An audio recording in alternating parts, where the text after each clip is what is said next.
I already count down. I say 3, 2, 1, and I hit record, and then he has to do that. Why do you do that? Intro. Oh, geez. Welcome to Mama Mystery. I have Austin with me here again. Damn, Kelly. Back at it again with a sick podcast. That's the second time I've had to do that intro. We had and you decided to stick with it. Yeah, we got a minute into things. Kelly was trying to read something. A little bit of a stuttering issue going on this evening. And we're back. I'm having issues. I'm short-circuiting is my right. issue. You look great. Okay, so, thank you. I have a face for radio. I have a face for podcasting. That's a joke. Oh my God. I really hope people can't hear your booger whistle. Oh my God. Seriously, this is a serious true crime podcast. Come on, let's get into the podcast, babe. Okay. So first I want to start off with a funny story out of Michigan. This woman named Wendy tried to hire a hitman to kill her husband. This is recent. She went on Google, basically searched how to find a hitman and came upon this website that looked like this legit website where you would submit these applications to hire a hitman. So she fills it out, and the guy who owns the site turned her application into the police. No. They created this operation where she had an actual meetup time with this person that she allegedly found through the site, and they caught her. And you know what's crazy? The guy who owns the site has turned in over 1,500 people because over 1,500 people are dumb enough to submit their application. Please go kill this guy. And the site, guys, do you know the domain name? I don't know the domain. It's look up Hire a Hitman. Yeah. It looks like a complete parody. Yes. Yeah, people are going on there and really submitting their applications. These are the same people who see a Twitter post from a local police station saying hey, there's been some contaminated meth, bring it into the station and we'll test it for you to see if it's good or not. And then people show up and do it. It's people like that. These are the same idiots that share things on Facebook that says, if you don't share this by 7 p.m. tonight, your mom's gonna die. Facebook membership. Let's go ahead and continue. My God, that was terrible. Oh my God, but people do. You just took a left turn with it, though. I know, but this is a morbid podcast. So it's not a Mormon podcast. I said morbid. You said Mormon. I said morbid. Anyway. I think they can hear it. I really hope that whoever's listening can't hear Austin's booger whistles. Guys, it's cool enough right now that I can see my breath. We're outside. If you hear cicadas, deal with it. And I would be surprised because it's so cold, but I don't know. It's pretty chilly outside, but... So who's our victim tonight, and who's our victim and who's our murderer? Well, here's the deal. We don't have a murderer. There's no court case. There's no conviction. This is just a mystery. Just a mama's mystery. Yeah, this is a mystery of a mom. When this podcast happens, I prefer to know nothing about it, just like you guys. So I don't go into this scripting some shit about how I'm surprised. I'm actually surprised. Yeah, he really has no idea about it. And some of you might know about this case, but I don't feel like it's gotten as much attention as it deserves. So this is the case of Tamla Horsford. You ready? Let's do it. Tamla Horsford was born in 1978 in St. Vincent in the Caribbean islands, but moved to the Bronx in 1989 when she was 11 years old. She met her husband, Leander Horsford, in Florida, who had a daughter from a previous relationship, and then they got married and went on to have 5 sons together. At the time of this incident, her youngest son was only 4 years old.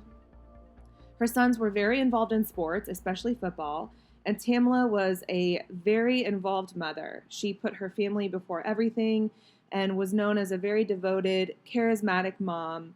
She was very outgoing, joyful, repeatedly described as the life of the party. Tamla's sister says that Tamla was always the type of person to stand up for the little guy. So when Tamla's husband got a promising job offer in Cumming, Georgia, the family followed. So a little background on Cumming, Georgia. Cumming was located within Forsyth County, which was predominantly white, and as recent as 1987, the town aimed to keep it that way.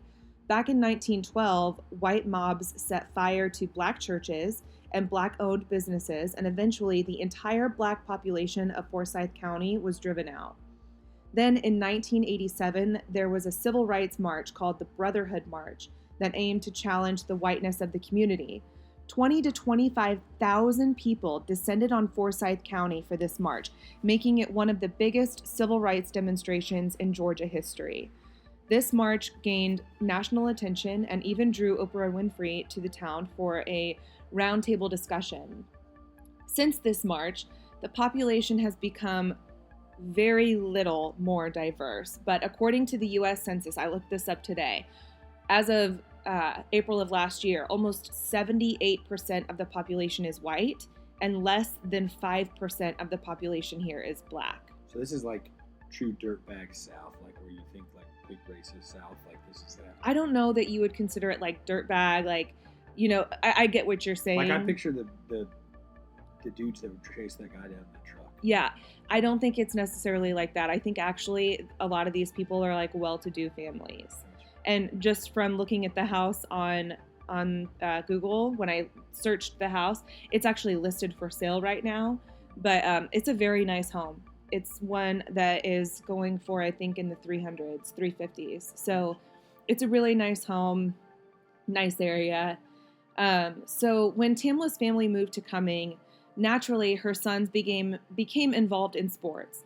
And Tamla began to befriend some of the fellow football moms. And I probably didn't say this in the beginning, but yes, Tamla and her family are black. So she's from the Caribbean and moved here when she was 11. So anyway, I feel like I need to make that clear. One of the football moms was Jean Myers. And on the night of November 3rd, 2018, Jean was having friends over to celebrate her birthday and watch the LSU versus Alabama game. It was supposed to be a girls-only adult sleepover, but 3 men were also in the house, though they secluded themselves to a different area of the house. One of these men was Jose Barrera, which is Jean's significantly younger boyfriend. One husband only dropped his wife off and left, but for whatever reason became a part of this group that they dubbed themselves as the Forsyth 12. So these 12 individuals were all considered witnesses in the inevitable incident that occurred this night. So on the night of the party, guests were expected to arrive anytime after 4 p.m., with the kickoff of the game being at 8 p.m. Tamla didn't arrive until after or around 8:30 because she was busy preparing dinner and a breakfast casserole for the next morning for her family. She wanted to make sure her boys were all fed that night and the next morning because she planned on spending the night there. So this just goes to show you what kind of mother she was, making sure all of her boys were taken care of before she left. When she arrived at the party, she changed into some white onesie pajamas with little black paw prints all over them. And she intended to be one of the 8 women spending the night. While the women drank, Horsford enjoyed some top-shelf tequila that she brought herself from Mexico. Being the only habitual smoker at the party, she would occasionally step outside on the balcony to smoke. They had just a normal deck. It was maybe twice the size of ours, so I don't know how many square foot that would be, but it's just like a normal deck, and there are stairs that go downstairs to the back patio. She also smoked marijuana that night, but Jean, her name looks like it's spelled Jean. Mm-hmm. It's Jeanne, but she pronounces it Jean because she's bougie. Yeah. Like Jeannie. Great. Yeah. Gina. Anyway, Jean asked her to stop since her boyfriend Jose worked as a pre-trial officer and apparently did not approve. Everyone seemed to have a good night drinking, playing Cards Against Humanity, and socializing. Nobody reported any incidents or bad moods other than the fact that LSU lost, and some people were apparently upset about that. The guests who did not intend on spending the night left around 11:30, while the others went to bed over the following few hours. So, according to police interviews, Tamla stayed awake after Jean and Jose went to bed around 1:30.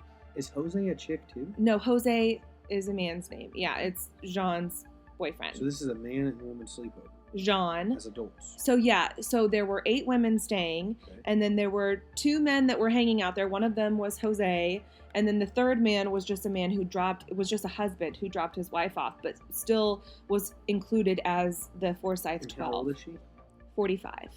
She was celebrating her 45th Is birthday. it kind of strange to like all Yes. stay in the night? Like, let's have a big sleepover.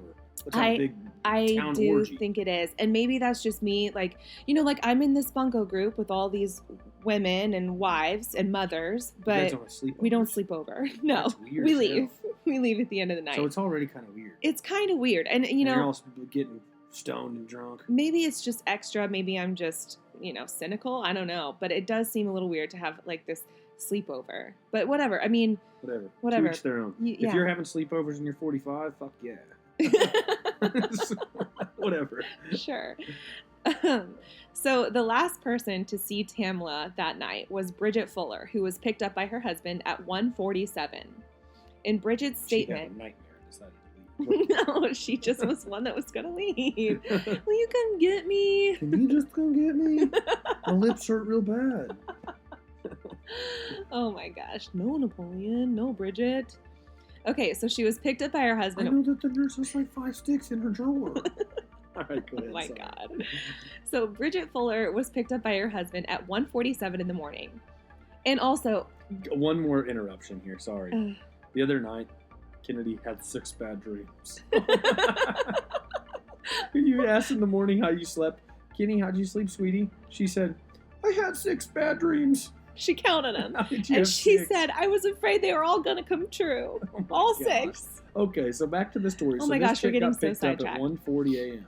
1:47 a.m., which, by the way, this was daylight savings. Like, the time changed, so they lost an hour. So even though... As if it's not enough of a curveball. Here's Right. another So, one. I mean, that's just makes it a little more confusing. But it just, I feel like it's worth pointing out because in the story, Jean and Jose go to bed around 1:30. Some people are leaving around 11:30. And so you think between 11:30 and 1:30, there's this like huge gap, but it's actually only, 2 hours But it's instead 2 of 1? hour actually becomes 1 hour if it's day Yes. savings time. Exactly. Yes. Thank you. Okay. So anyway, in Bridget's statement, Tamla was eating a bowl of gumbo and said she planned to smoke a cigarette and head to bed. And then over the next 10 minutes, the home security system registered the back door opening, closing, and then opening again for the last time at 1:57 a.m. And then it never shut again after that. So the next morning, around 8:45 in the morning, Jean's Aunt Madeline, who was living in the basement at the time, headed to the kitchen to make a cup of coffee when she sees something chilling out the window. Through the window in the backyard, she catches a glimpse of a white dog print onesie. She immediately drops to her knees to say a prayer. Then she gets up and washes her face because, according to Jean, she thought she was seeing things. What? And then she goes up to Jean's room. She doesn't call the police. She just goes straight to Jean and Jose's room. Did Go all ahead. these facts of what she's saying come out in the trial? Like, or Yeah, so I Sorry. read the transcripts of their interviews. Okay, So there's got been no trial. okay, got it. But there have Got been you said that. transcripts, and I've read all of them. Okay, got it. And I've only chosen to talk about the things that stuck out to me. So if you want to look them up, you can find them online. And there's like each transcript with each person is on there. But I'm only going to talk about the interviews they had with Madeline and Jean. Okay, so she goes up to Jean's room, knocks on the door, and nobody answers. But she tells the police during her interview that she could hear water running, like someone was in there taking a shower. So she comes back downstairs, realizes it's Tamla laying in the backyard, face down, not moving.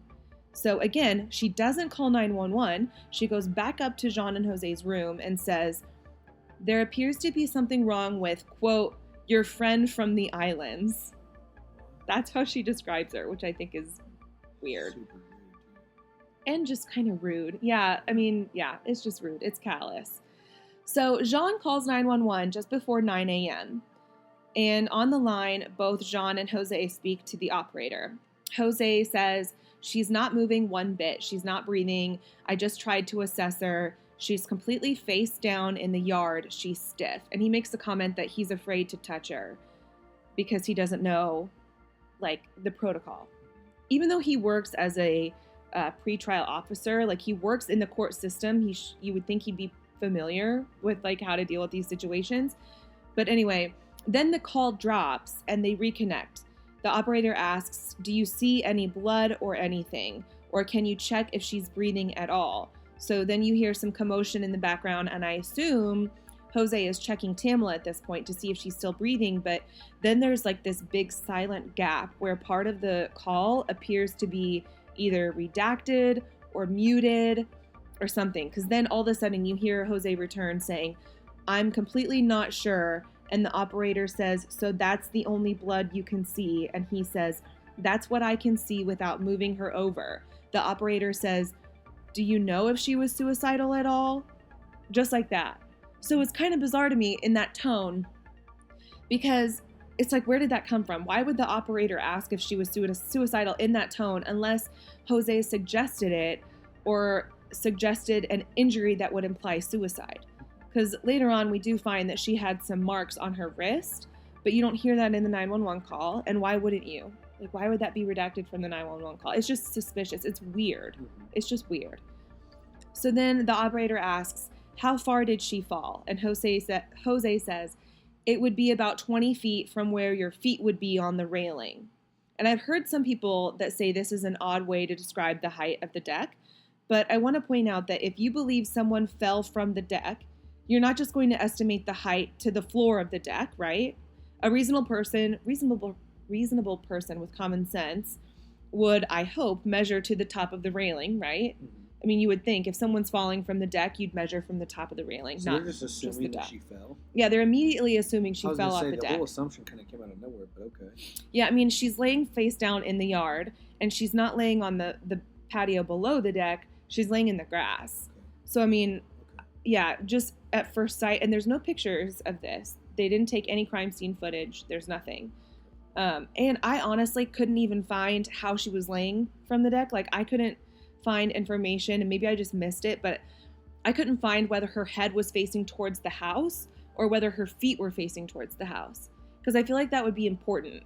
Because if you think about it, if you're standing on the deck and you're facing the house, okay, like, or even if you're facing away from the house and you fall, like you back bend over or you front bend over, your head's gonna flip on the way down.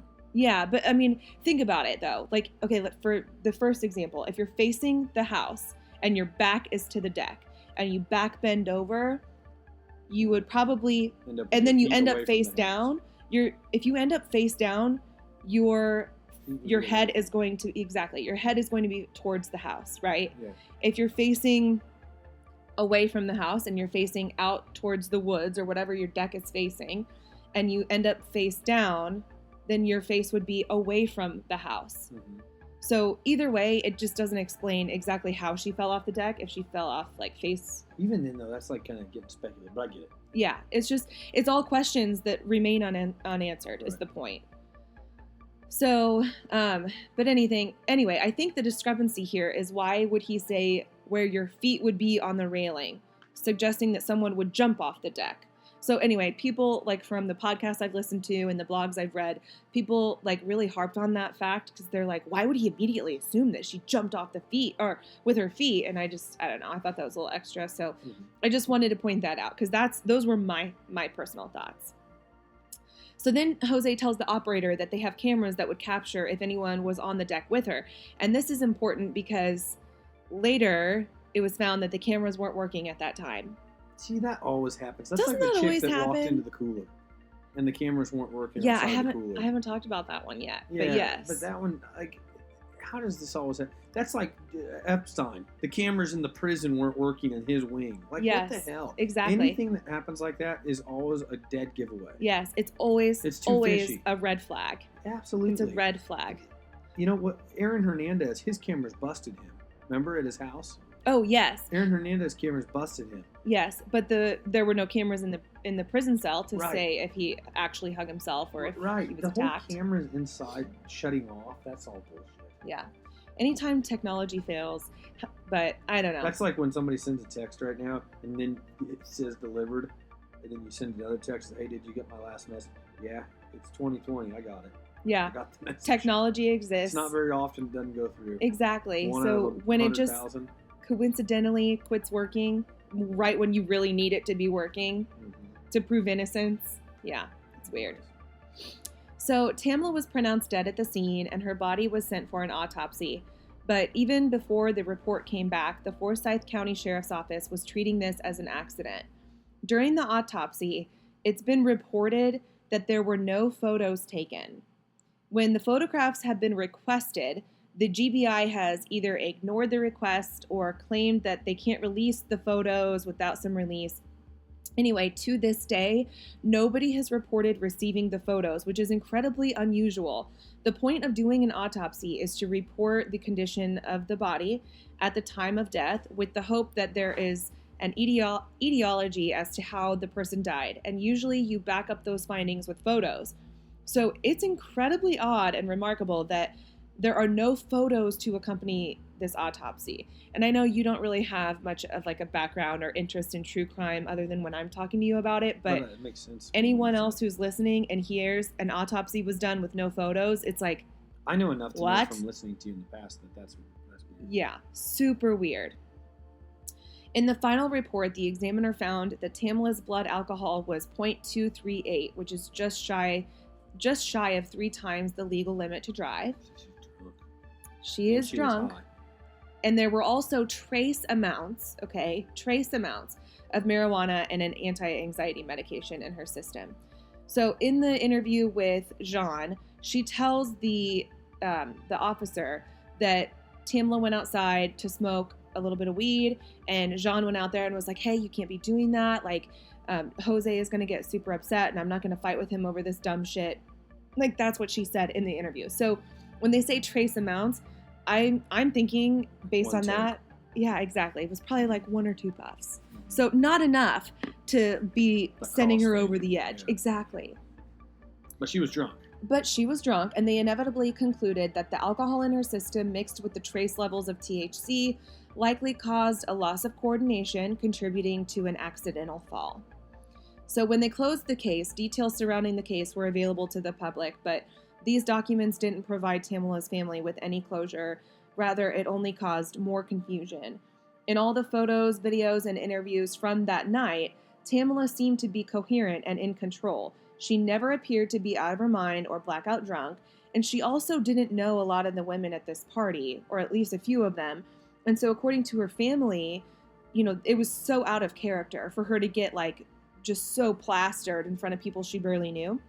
So they also wondered how a woman who otherwise appeared to be in control of herself could lose control and fall off of a 17-foot railing. And then how did no one hear her? So let's talk about her injuries. What if you fall off a 17, 20-foot deck?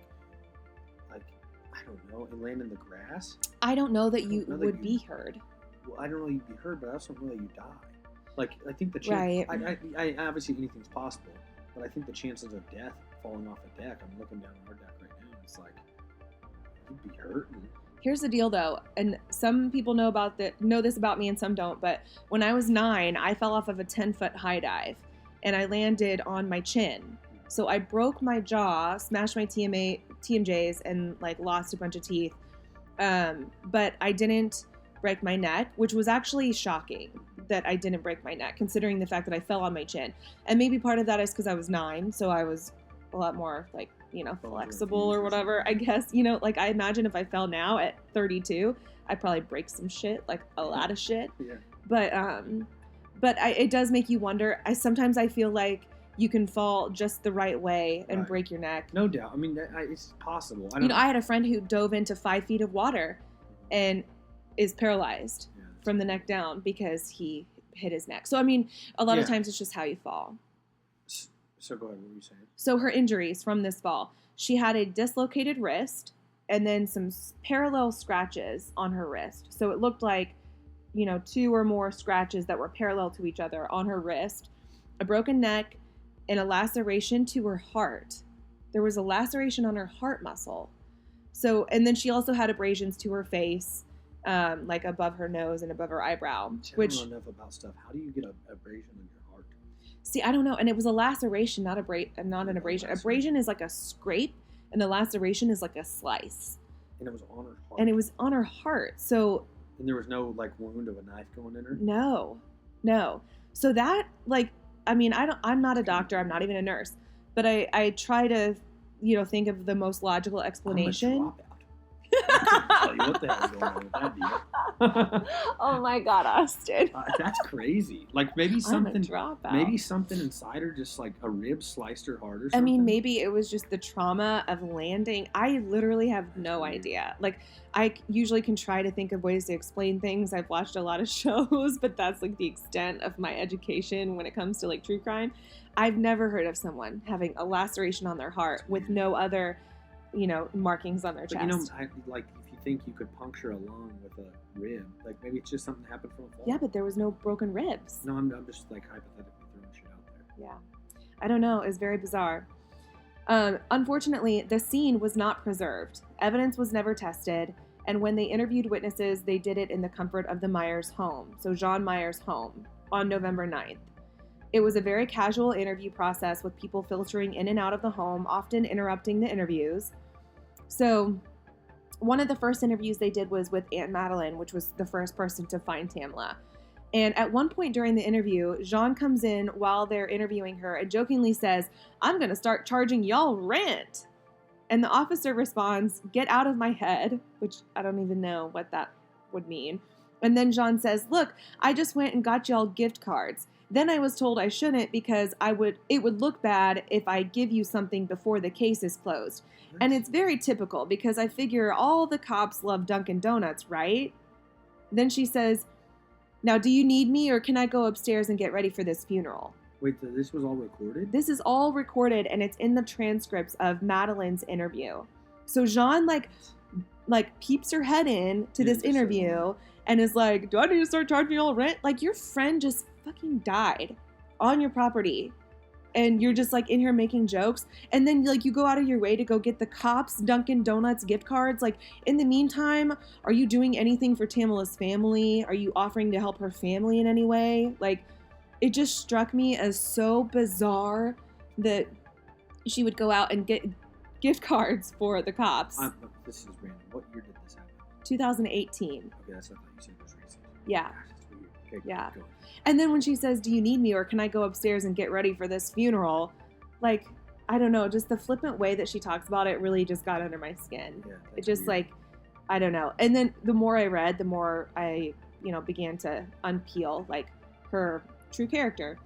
So the next day when they interview Jean, the officer makes it known in the recording of the interview that they can't accept gifts because it would, quote, "make things look weird," to which Jean seems to understand. So like I said, I've read these interview transcripts, and these are the few things that stuck out to me that seem to show her true character. So while talking about her friend that has just died, she starts off the interview by recalling the beginning of the party. The officer asked a simple question saying, quote, "How'd the night go? Pretty much everybody happy?" And then Jean interrupts the officer saying, "Tam got here at 8:30. She brought a bottle of tequila as my gift and said it was tequila from Mexico. And I said, 'Thank you, but I don't drink tequila.' And she said, 'No, you don't understand. It's good.' And she opened it and I smelled it and I threw up in my mouth and said no. So she offered it to other people and nobody else wanted it. That's about it. She's the only one that smokes cigarettes. I don't know if she's the only one that smokes marijuana. I know I do not smoke marijuana, but she would go out there on the deck and smoke. And then at one point we were trying to get the fire pit on because it was cold," end quote. Anyway, after that, she explains everyone started to go to bed around 1 a.m. But it just struck me as odd as like the cop is saying, so like everyone was happy. And then she just goes on to this tangent about, Tamla bringing her this gift that she rejected. And then how Tamla's a smoker and smokes marijuana. Like, it was just like, whoa, cool your jets. Like, just take it easy. Then in the middle of the interview, she's talking to someone else in the room and says, so apparently her boyfriend, so what? I guess her ex-husband's baby mama was coming to get the kids, okay? So in the middle of the interview, she's talking to someone else who's in the room and says, "Can you go outside and wait for for baby mama and get my kids' belongings from her so she doesn't come in the house? She's on her way. That's my ex-husband's baby mama." But like, rather than just call her by her freaking name, like, I don't know, this woman just irks me. She's 45. She's having adult sleepovers. She's referring to her ex's, mother of his children as my ex-husband's baby mama and calling her baby mama. Like, I don't know. She just rubs me the wrong way. She's bougie. She's extra. And I don't like her. It's not in a good way, you know? Yeah. So later in the interview, the officer asks John to recall the condition of Tamla's body when they found her, because there have been conflicting stories of how Tamla was found. 2 of the women at the party told police that Tamla's right arm was up, almost as if she tried to brace herself. But Jean says it was not because, quote, "That image is burned in my head because the best way I could phrase it is it almost looked like she face planted, because I'm like, I'd never imagined someone landing with like her toes almost pointed," quote. So there's discrepancies upon whether Tamla's arms were down at her side or one of her arms was up. Nobody can get it straight. Back to the lack of investigating. Yeah. And it's a lack of preservation of the scene when the cops arrived. No pictures were taken, no notes, like they just totally botched it. So later in the interview, the officer asks, "So how drunk was Tam when you went to bed at 1:30? And Jean says, "She didn't seem drunk at all. I mean, she seemed buzzed." And shortly after this, the interview ends, but it just raises so many more questions. If she didn't seem drunk at all, it makes it all the more mysterious as to how she could have fallen off the deck. So then, shortly after this incident, Jose Barrera was fired from his job for using his credentials to look at evidence and private information relating to this case in which he was a witness. So apparently he was like logging into the computers and looking at stuff he wasn't supposed to be looking at, so they fired him. And after this shoddy interview process, the botched autopsy, and the hasty conclusion of the case, publicity on this case was actually rather quiet until the George Floyd incident ignited the Black Lives Matter movement. This case caught the eyes of celebrities including T.I., 50 Cent, Kim Kardashian, and Gabrielle Union. Influencers and individuals alike began to sign and share the Change.org petition to reopen the case, and it has now garnered over 688,000 signatures. Tamla's family's lawyer released a letter summarizing his findings of his own review of the evidence, stating homicide is a strong possibility, pointing to the abrasions on her arms and hands that he believes could be defensive wounds. The unpreserved scene where she was found, the discrepancies in the witnesses' stories, and the lack of autopsies photos all point to a possible homicide. So that's where we're at. That's the gist of the story. That's pretty much all you really need to know. But and if I'm missing anything, then please comment, send me a message, do whatever. I mean, I want to get more information out there, even though my podcast only reaches a couple hundred people. But still, this case is just really crazy. What do you think? I don't know. The lack of investigation is super weird. Like you said, preservation of the scene. Mm-hmm. There's a lot of dots that just don't align or align weird, like that whole person's demeanor. Yeah. But then I also, I get that she was cooking dinner for her and stuff for the future days for her kids and was supposedly this upstanding mother. Mm-hmm. But it also, you kind of question their character. I don't know. I just think of people I know in life, and I don't know any that are in their 40s and 50s and partying it up and then staying the night with each other, and I don't know, that's weird. Mm-hmm. Maybe it's not weird. I don't know. Maybe people do this. It seems strange though. Yeah. It just seems weird. I can go have a fun night and then go home. And if no, you never plan to stay the night. If you went out and you got wasted and you end up staying the night, no biggie. Mm-hmm. If you had 8 people over and then 2 of them ended up getting wasted and stayed the night because they don't want to get a DUI, right? I don't want a DUI. I get it, but to be hey, let's all come over. It's almost like the plan was to get wasted and all bang each other. That's all I had to do. So, well, and I feel weird. like I should point out the fact that you and I don't drink. We don't party. We don't do that stuff. So maybe our opinions are very skewed because we just don't do that. But maybe I don't know shit. Maybe that's what people do. But maybe that's what a large population of people do. I don't know. I really have no idea. So I guess I shouldn't judge on that. But I do think that it's interesting decision making. It's a very... I don't know. Do I think it's murder or do I think it's not? I have no clue. I think there's a lot of fishy stuff. Yes. A lot. I think it deserves looking at. Regardless of Black Lives Matter, regardless of the George Floyd, regardless of all of that. Regardless of race. Regardless of race, politics, anything. I think it's definitely worth diving into again. So the question, of course, rises of race because, I mean, obviously this didn't get the national attention it has garnered until after the Black Lives Matter movement started. But, in this predominantly white town, do you think that they treated it fairly? Do you think that they would have treated it differently if it was one of the white women at the party that fell off of the deck? Like that, those are the questions that come up when you deal with a case like this, because when less than 5% of the population is black and the only black woman at the party turns up dead, but they don't do any investigating as to how she actually died, and the only investigating they did was so mediocre, it just raises the question well, would you have done this if it was Jean that fell off the deck? Right. So I'm Googling something random real quick. Mm-hmm. I'm thinking, what I'm thinking is definitely, regardless of race and everything else, this is definitely weird. But I'm looking up how many people die per day. Nearly 150,000 people die per day around the world. Okay, the reason I looked that up is this. I get that they're probably all different reasons.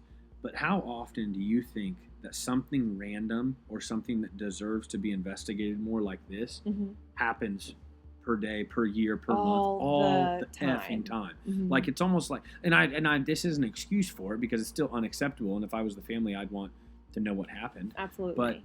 But I'm just saying things like this happen every damn day. Right. So I don't know. I'm not saying it makes it right. So I get what you're saying. Don't go listen to this and put words in my fucking mouth. Oh my God, Austin, chill. Or I'll come after you. Stop it. Okay. So I get what you're saying because I'm sure, everyone's initial reaction and assumption of this case was she fell off the deck, because sometimes if it looks like a duck and it sounds like a duck, it's a duck, right? It walks like a duck and it is a duck. It's a duck. So if they think she falls off the deck, and maybe that is just what happened. Maybe it is. And you have to, right. But you have to account for the fact that that's a very real possibility. So when police show up and they find this woman off the side of the deck and all these people are so confused as to how it happened and nobody knows what happened, nobody has any answers, their assumption is, well, it is what it is. Maybe their first judgment of the people at the house and at the party was nobody seems to be capable of this. This doesn't seem suspicious. Maybe to the cops who found her. Yeah, I don't know. Here's a weird thing to think about. Think about that door going open, closing, and then opening again and never closing again. Mm-hmm. Okay. The door, she could have gone outside and closed it to go outside. And then whether she was falling, pushed, whatever happened, she didn't latch the door all the way and the door blew open. Because it will still say, your alarm, door closed, door open. Right. The door could have blown open. Right. That's ours does that. If you don't close it all the way to where it latches, it'll blow open. It'll either say it was opened or it'll say it's closed. I mean, it's never. Yeah. So there are some times where that happens. Yeah. So and it'll look closed, but it's actually not. And it did have stairs off the deck. It did have stairs off the deck. So if somebody did go out there and decided to murder her, they could have just walked off the stairs and left, I guess, too. So that's weird. Yeah, I don't know. There's just too much weirdness. This is a mama mystery. Yeah, it's definitely a mystery. Yeah. So while I say that there is the possibility that she just fell off the deck, because I mean, think about it. Standing up against this deck, this probably comes up to my lower back. So if I happen to stretch back really hard, maybe I could lose my balance. I mean, you have to look at it from both sides. And you have to try to be unbiased, regardless. I sit there and I say it needs to be opened back up, but then at the same time, I don't know. It's the weird things that make it need to be brought back up, that Jean. That her demeanor is a guy or a chick. I'm so confused on the names. Listen, there's 8 chicks, 1 dude. You're all spending the night. It's weird. But the person falling off the deck, or the person that talked about him falling off, Jean. Yeah, the host. The demeanor of them was weird. Yes, that is what bothers me, and what I think bothers a lot of people is the discrepancies on how Tamla was found, and then her demeanor afterwards. When I looked out the window, I saw her and immediately dropped to her knees and prayed and went upstairs to get somebody else. That's weird. Right, and this is her aunt, so she's presumably older. If Jean's 45, maybe this chick is in her 60s, and if she's... Something I can't understand. I do understand. If you saw somebody you thought you knew dead laying in the yard, like me personally, I might be so freaked out that I run and grab somebody else in the house real quick to come out with me.